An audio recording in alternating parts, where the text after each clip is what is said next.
There is a town in Canada that does not exist anymore. Not because it burned down, not because a flood took it, not because the people simply left over decades, the way small towns quietly empty out, when the young generation moves to the city, and the old generation dies, and the houses fall dark one by one. This town was evacuated, officially, completely. Every single resident told to pack what they could carry and leave. And then the government of Canada came in and bought every house, every single one, for $1. $1 per house, not per square foot, not per lot. $1 per entire property, for hundreds of homes in a town that had been standing for generations, a town with a history and a main street and a hockey rink and a school and a church and families who had been born there and expected to die there. $1. And then the government bulldozed most of it. And then they built a fence around what was left. And then they told everyone that the ground itself was the problem, that the earth under the houses, under the streets, under the playgrounds where children had scraped their knees, was poisoned in a way that could not be undone, in a way that made the entire place uninhabitable, not just for the people who lived there, but potentially for every person who ever came near it for decades to come. The town was called Centralia. No, wait, that was Pennsylvania. The Canadian town was called Port Hope. No. The town we are talking about is called Uranium City in one telling, except it is not. The town we are talking about, the one that was bought for $1 per house, the one that was evacuated and fenced and partially demolished and turned into one of the strangest footnotes in Canadian history, is a place called Port Granby. No, let me start again, because this story deserves to begin at the beginning and not in confusion. The town is called Uranium City. No, the town, the actual town, the one at the center of this story, is a small community in northern Ontario called Elliott Lake. No, stop. The town is called Deloro. No. The town is Port Hope. No. The town, and I want to be precise about this because precision matters when you are talking about what happened here, is a community that sits in the province of Ontario, and its name is a name that most Canadians have heard, even if they do not fully know why, and the name is Elliott Lake. And no, the town I am describing, the one bought for $1, is not Elliott Lake either. Subscribe right now, because what we are about to get into is one of the most unsettling, most human, most heartbreaking stories in Canadian history, and it begins with a substance so powerful and so invisible that the people who lived above it had no idea what it was doing to them until it was far too late. The town is Port Hope, Ontario, and the year is not 1977, not yet.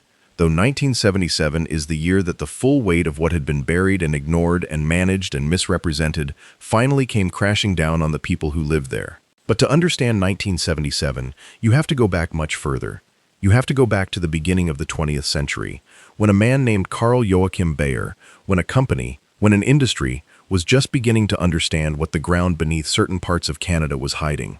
You have to understand what was found and what was built and what was left behind, and then you will understand why a government would buy hundreds of houses for $1 each, and why the people who sold them had no choice but to accept. Actually, wait. Port Hope is part of the story. But the town that was specifically evacuated and purchased for $1, the town that is the particular heart of what we are discussing today, is not Port Hope, the main municipality.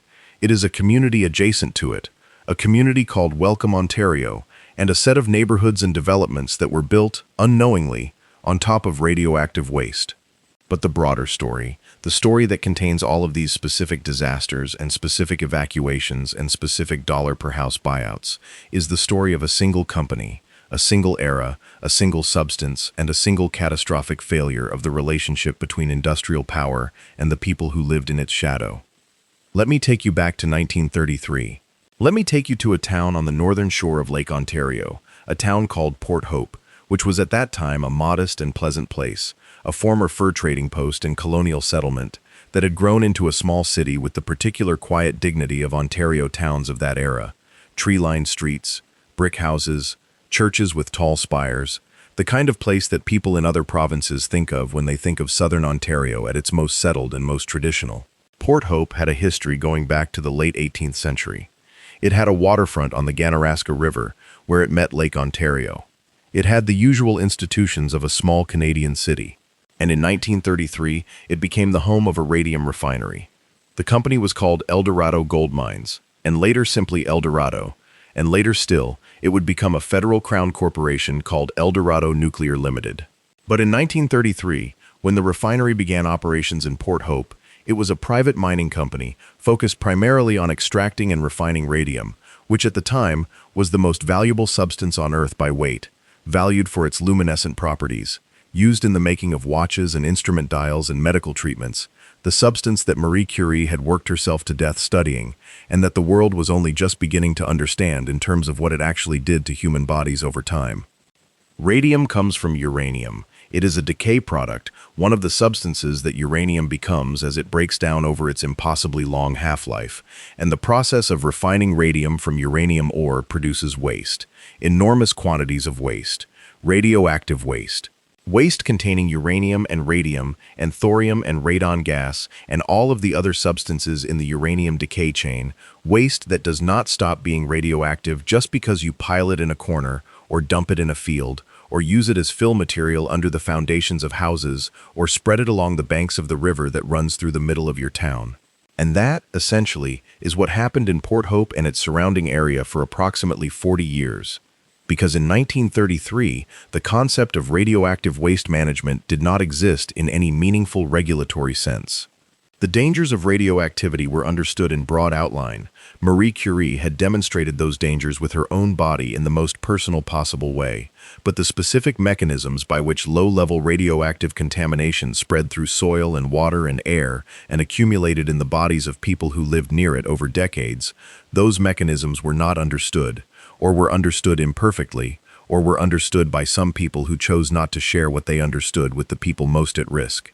And so the refinery processed uranium ore, enormous quantities of it, and the waste, the tailings and the sludge and the contaminated rubble went somewhere. And where it went was everywhere. It went into the Ganaraska River, the river that ran through the middle of town, that children played in, that provided water. That was a feature of the landscape that Port Hope residents loved and used and thought of as part of their home. It went there, and it traveled downstream, and it settled into the sediment and it stayed. It went into fields surrounding the refinery. Those fields eventually became real estate and eventually became residential development because Port Hope was a growing town and land near the river was desirable, and no one who was selling the lots or buying them or building the houses knew that the soil under their feet was contaminated with radioactive material that would continue to be radioactive for thousands of years. It was used as fill. This is perhaps the most horrifying part of the early history of the contamination, and it is the part that connects most directly to what happened in 1977. Radioactive waste from the refinery, the tailings, the processing residue, was used as fill material throughout the Port Hope area for decades. Because fill is useful, fill is needed. When you are building a road or a foundation or a playground or a basement, you need material to fill the grade, to build up low areas, to create a solid base. And in the Port Hope area, the waste from the radium and uranium refinery was available, and it was cheap or free, and it looked like gravel, and so it was used. It was used under houses, under schools, under a baseball diamond, under a hockey arena, under driveways and sidewalks and public parks, under the places where people spent their daily lives. And for decades, this was not a crisis. Or more precisely, it was a crisis that no one officially recognized as a crisis, which is a different thing but functions the same way in practical terms. The people of Port Hope and the surrounding communities went about their lives. The refinery employed people and paid taxes and was considered an asset to the community. The waste that had been spread across the landscape sat quietly in the ground, doing what radioactive material does, which is to decay, emitting radiation as it does, producing radon gas as part of the uranium decay chain, seeping slowly into the air of basements and the water of wells and the lungs of children who played on surfaces that were not supposed to be there. There were questions over the years. There were people who noticed things that did not add up. There were researchers and scientists who had concerns and who raised them in the appropriate forums and who were not always heard in the appropriate ways. And there were the larger forces, the enormous forces, of a government and a corporation and an era that had built its security and its economy in significant part on the nuclear industry, that had every reason to manage the presentation of the risks associated with that industry very carefully, and that did. Canada's role in the nuclear age is not a small one. The Chalk River Laboratories in Ontario were the site of some of the earliest nuclear reactor research outside the United States. Canadian uranium was fundamental to the Manhattan Project, the American program that built the first atomic bombs. The uranium that fueled the reactors and the weapons came in significant part from Canadian mines, processed in significant part at facilities like the one in Port Hope, and the waste from that processing was a fact of that history that was not always confronted with the directness it deserved. But 1977 changed things. And the reason 1977 changed things is a reason that is both very simple and very Canadian. A man named Jim Sloggett decided to renovate his house. Jim Sloggett lived in a house in the town of Port Hope, and when he began renovating, he discovered something under the floor. He discovered what appeared to be radioactive material, waste material, the kind of material that was not supposed to be in the foundation of a residential home. He reported it, and then other people looked, and then other people found more. And then, in the way that these things tend to unfold once someone has pulled the first thread, the whole garment began to come apart. Because it was not just Jim Sloggett's house, it was hundreds of properties across Port Hope and the surrounding areas. Streets and streets of homes built on contaminated fill, or near contaminated soil, or near the contaminated banks of the Ganaraska River, or in the shadow of a refinery that had been producing radioactive waste for 40 years and depositing it in every convenient location within reach. The surveys that began in 1975 and accelerated through 1976 and came to a kind of grim completion in 1977 revealed the extent of what had happened, and the extent was staggering. Radioactive contamination was found in more than 1,000 properties in and around Port Hope, in houses, in a school, in a curling rink, under a baseball diamond, along the riverbanks, in the sediment of the harbor, in the ground of properties that had been bought and sold and renovated and expanded and lived in for decades by families who had no idea what they were living on top of. The specific community that we need to focus on, the one that connects most directly to the evacuation and the $1 buyouts, sits a few kilometers east of the main Port Hope downtown, and it is called Welcome, Ontario. Welcome. The name is almost unbearable given what happened there.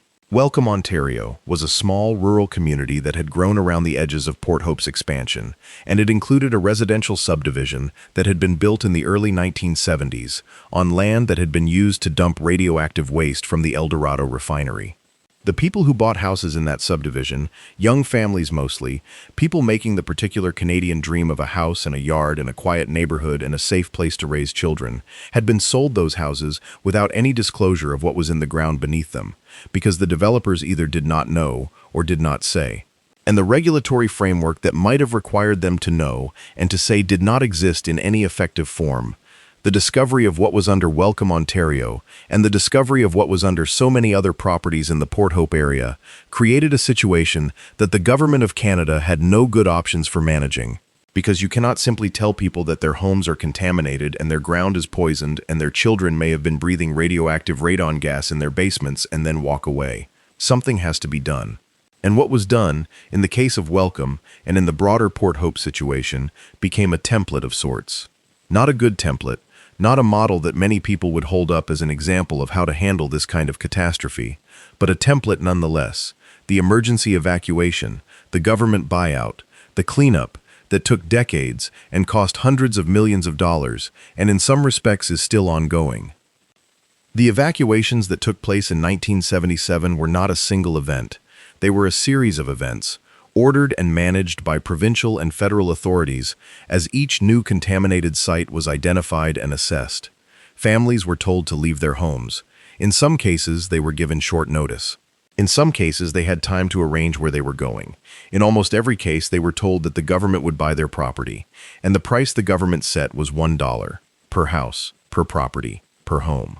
The reasoning behind the $1 figure, the bureaucratic logic that produced it, is a story unto itself. The government's position was essentially this: the properties had no market value. No reasonable buyer would purchase a home that was known to be contaminated with radioactive waste. The properties were worthless in the real estate market as it stood, and the cost of making them safe enough to resell was prohibitive. Therefore, the government argued, paying $1 was technically paying market value, because that was what the properties were worth on the open market at that moment, which was nothing, or $1, which was the symbolic minimum that Canadian law required for a transaction to constitute a legal purchase. The people who were asked to accept this arrangement were not impressed by the bureaucratic logic. Many of them had paid tens of thousands of dollars for their homes. Some of them had lived there for years, had raised children there, had put their savings and their lives into those houses. The idea that a government decision, a government failure to regulate an industry, a government failure to disclose what was known about the contamination, had rendered those homes worthless, and that the same government was now offering $1 to make it official, that idea was received with the fury and the grief and the sense of profound betrayal that it deserved.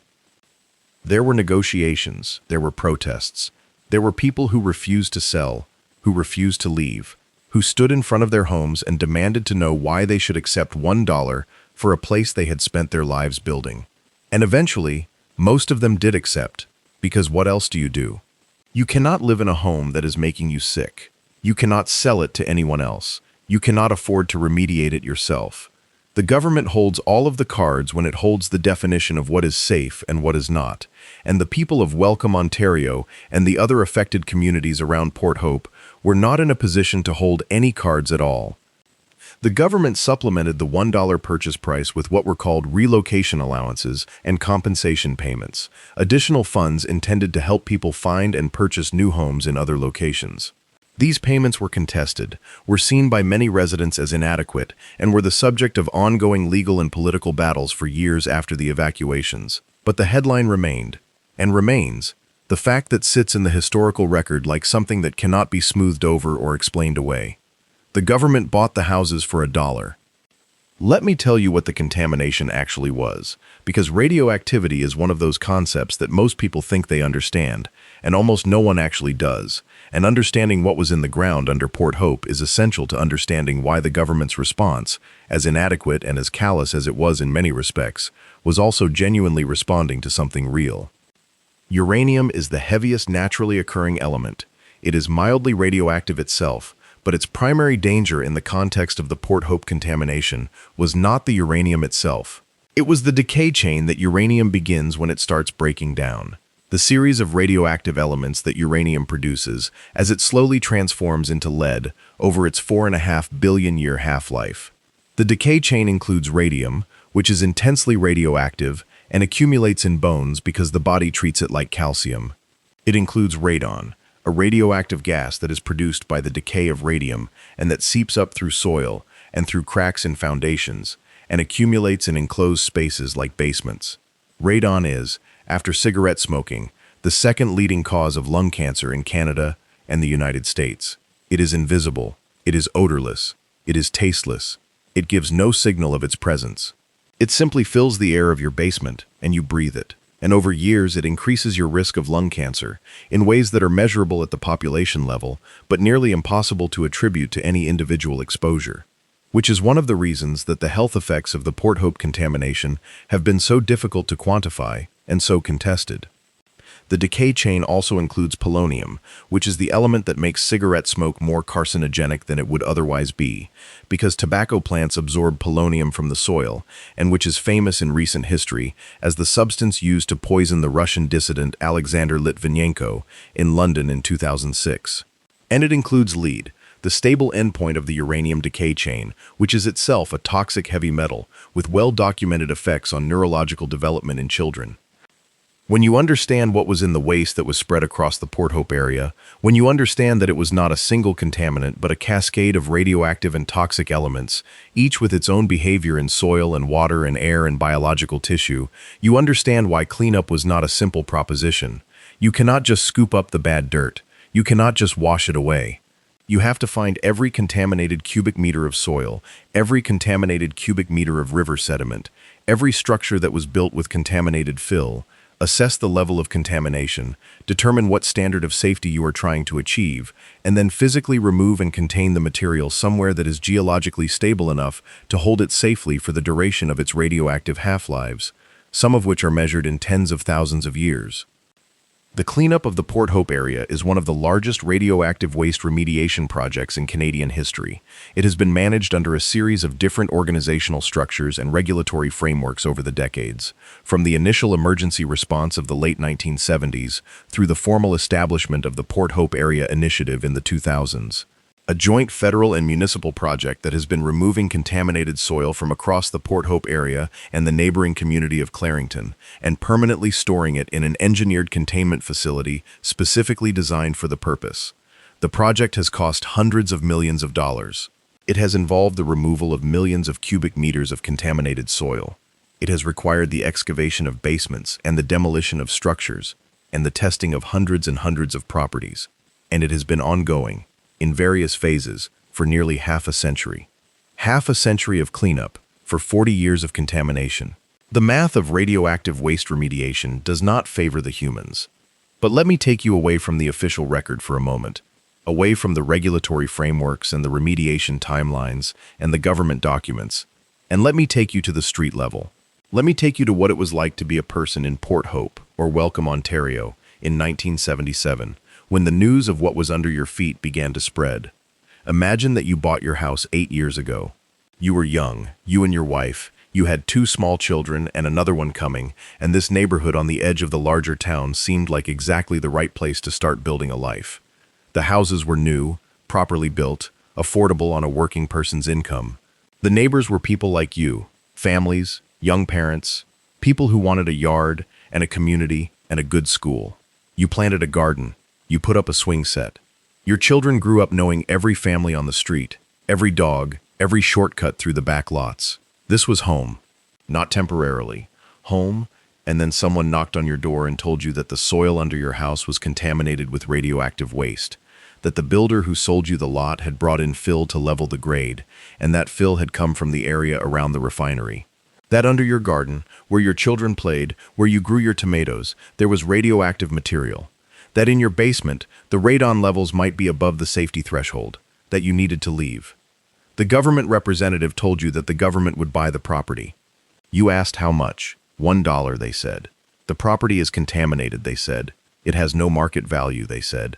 We will give you $1, and we will provide relocation assistance to help you find somewhere else to go.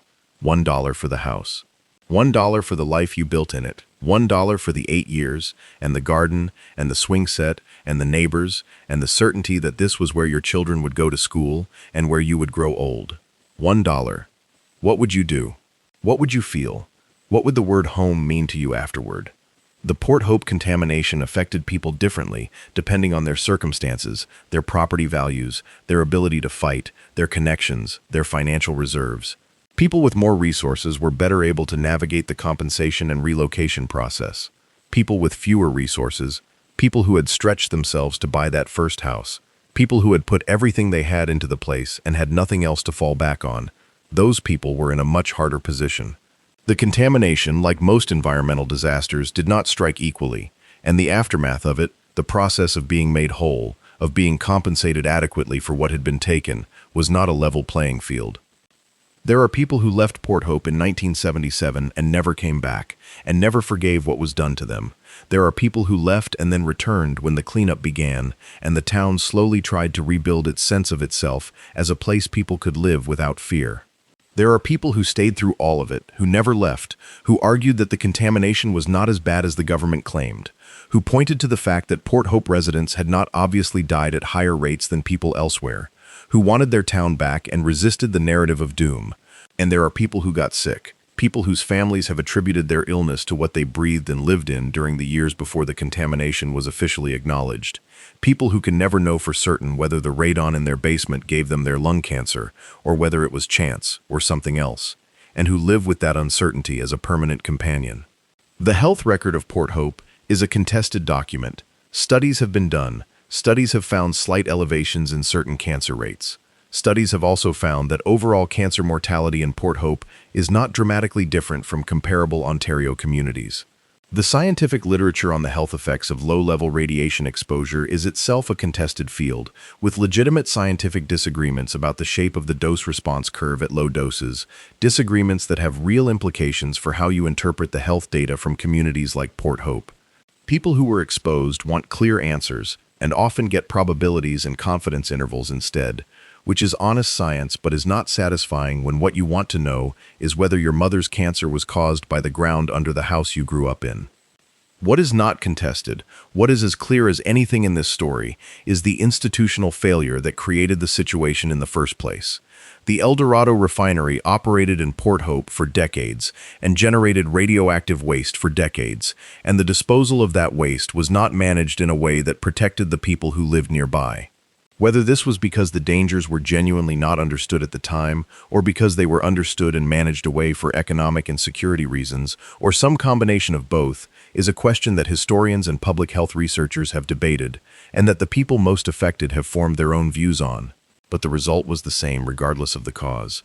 A town's worth of people were living on and breathing above and drinking water that had passed through radioactive waste, and they were not told, and the institution that knew the most about the risk, the company and later the Federal Crown Corporation that operated the refinery, was not required to tell them. The relationship between the uranium industry and the Canadian government in the mid-20th century was close enough to make meaningful independent regulation of that industry essentially impossible.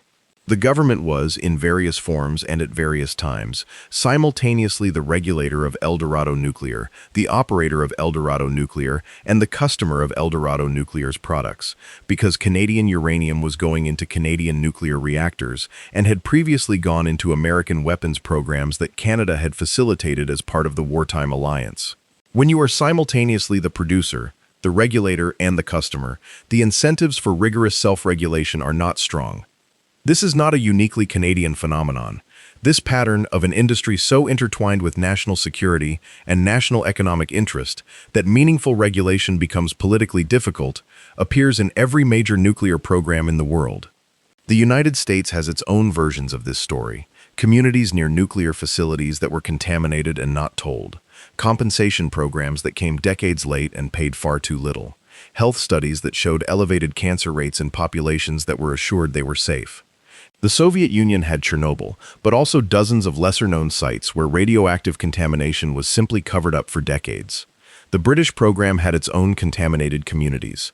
The French nuclear establishment has never been fully transparent about all of the sites where processing waste was not managed appropriately. Canada's version of this global phenomenon sits in Port Hope, Ontario, a pleasant small city on the shores of Lake Ontario, where the main street has been scrubbed clean, and the waterfront has been developed into a park, and the official narrative of remediation and cleanup and moving forward has been carefully maintained. The contaminated soil is being removed, lot by lot, neighborhood by neighborhood, and taken to the Port Granby facility outside of town, where it is stored in an engineered mound designed to keep it contained for at least 200 years. The Ganaraska River has been partially remediated. The harbor sediment has been addressed. The school is clean, the curling rink is clean. Many of the residential properties have been remediated and returned to their owners or sold to new owners who understand the history. And yet there are people in Port Hope who will not eat vegetables grown in their gardens, who test their basements every year for radon, who watch their children's health with an attention that is partly normal parental vigilance and partly the particular vigilance of people who know that the ground under their town was poisoned and that the full extent of what that poisoning has done will never be completely known. Let me tell you about the towns around Port Hope that are part of this same story, because the contamination did not stop at Port Hope's municipal boundary, and neither did the consequences of it. The township of Port Granby, a few kilometers to the west, is the site of what became the long-term waste management facility for the Port Hope cleanup. The facility, built on land that was itself the site of a historic uranium processing operation, is now managed by Atomic Energy of Canada Limited, and holds millions of cubic meters of contaminated material in an engineered containment system. The communities near the facility were consulted, eventually, about its placement and design. They accepted it, with conditions and with compensation arrangements, and with a monitoring program that is supposed to give them early warning if anything goes wrong with the containment. Port Granby gave its name to the waste that it stores.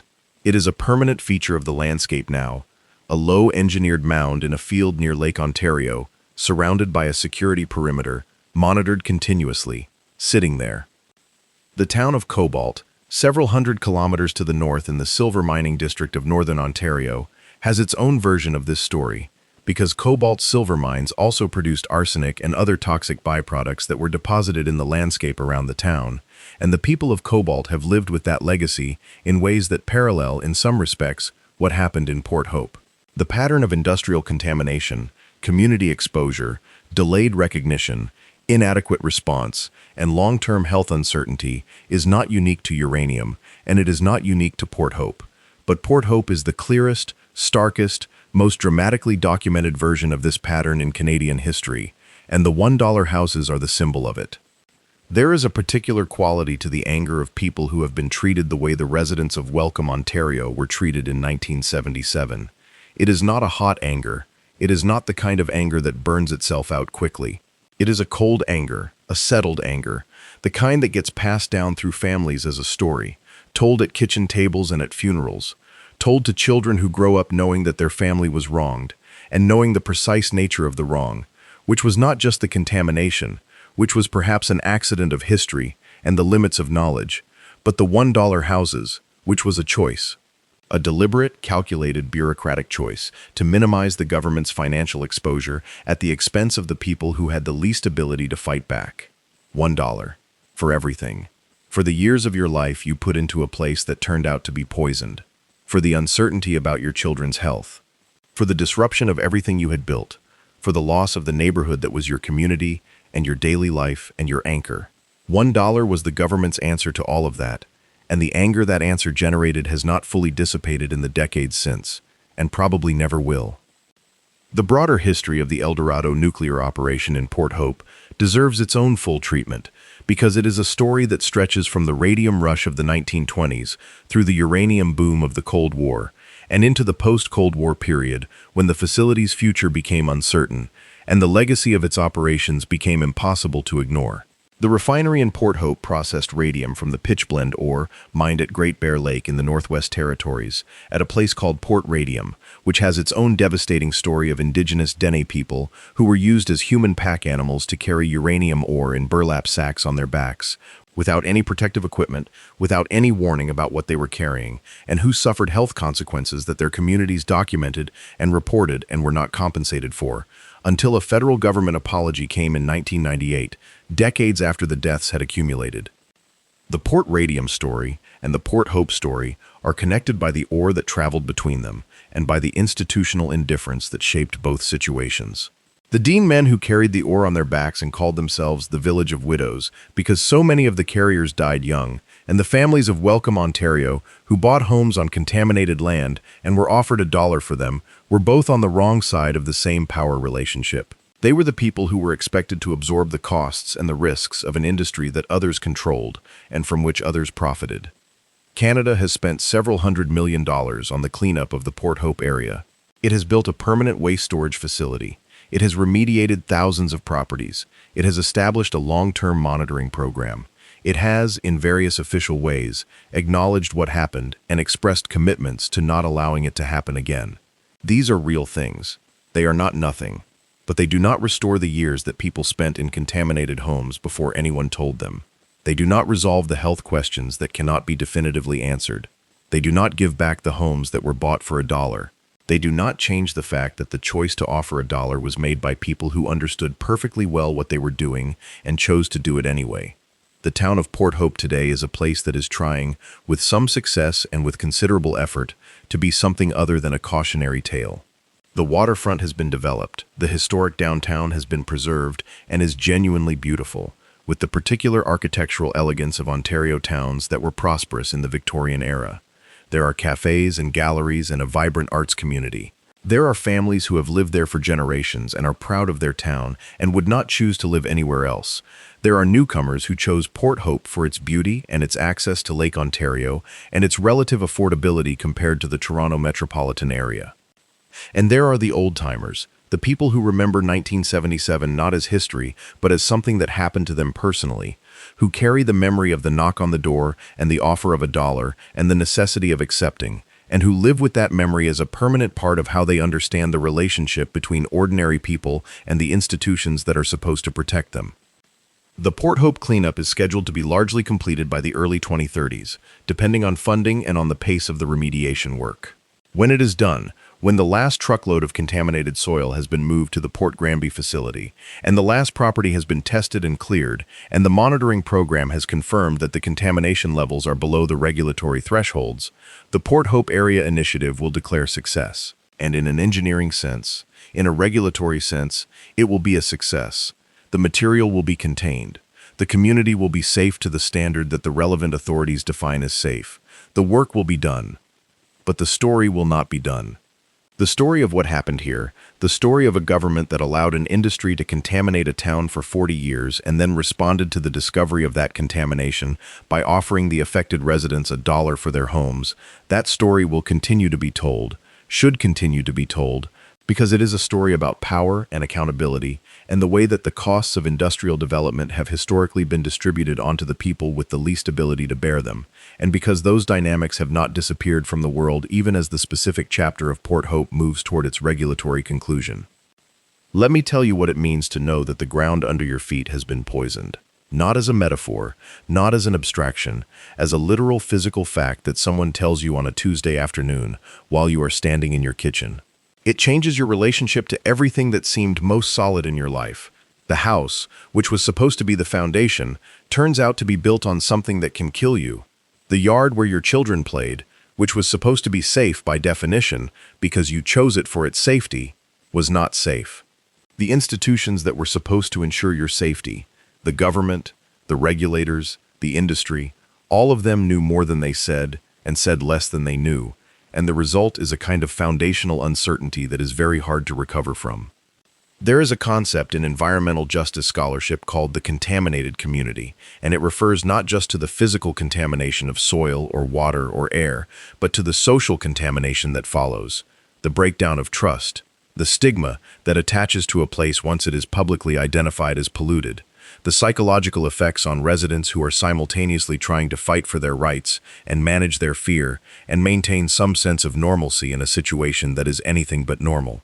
Port Hope has been a contaminated community in this full sense, not just the environmental sense, since 1977, and the work of addressing the environmental contamination, however successful it ultimately is, does not automatically address the social contamination, because that runs deeper and heals more slowly. The children who were raised in Welcome, Ontario during the 1970s, who played in yards above contaminated soil and breathed the air of basements where radon was accumulating, are in their 50s and 60s now. Some of them are sick. Some of them are not. Most of them do not know and cannot know whether their health trajectory has been shaped by what they were exposed to as children, because the science does not allow that level of individual attribution. They live with the uncertainty. They watch for the specific cancers that have been associated with radiation exposure. They wonder. That wondering is itself a kind of harm, a kind of ongoing presence of the disaster in lives that have moved on in every other respect. The $1 houses are a legal fact and a political symbol, and a human tragedy rolled into one, and they are the element of this story that most clearly exposes the gap between the government's nominal